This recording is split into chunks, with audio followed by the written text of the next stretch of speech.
जिथे भीती असेल तिथे माणसाचं शिकणं थांबतं।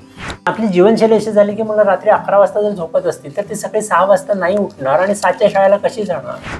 कुठलाही डिव्हाइस मुलांच्या हातात देताना तो डिव्हाइस म्हणजे काय आहे, तो कशासाठी वापरायचा आहे हे त्यांना क्लिअर झाल्याशिवाय जर आपण हातात दिला तर ते त्यांना हवा तसाच तो वापरणार। ही मुलं टेक्नॉलॉजीमध्ये जन्माला आलेली आहेत आणि ती टेक्नॉलॉजी वापरणार आहे। मुलांना मोबाईल आवडतो का मुलांना खेळणं आवडतं, तर माझा अनुभव असा आहे की मुलांना खेळायला आवडतं। आज मुलं घट्ट बूट टाय ह्या सगळ्यात इतके जखडलेले असतात, त्यांनी मातीत खेळलं पाहिजे, मातीशी वावरलं पाहिजे, त्यांनी पाना फुलांची खेळ पाहिजे, झाडावर चढली पाहिजे, झाडावर बागडली पाहिजेत।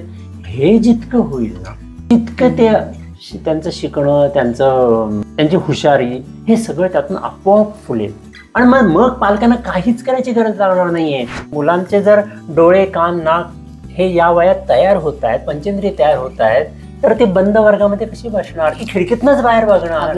मग आपल्या शिक्षणाची रचना ही त्यांनी खिडकीतनं बाहेर बघावं किंवा मोकळ्या वातावरणातच राहावं ह्या प्रकारची केली तर ती कदाचित चांगली शिकते। म्हणजे हुशार विद्यार्थ्याची तुमच्या दृष्टीने व्याख्या काय?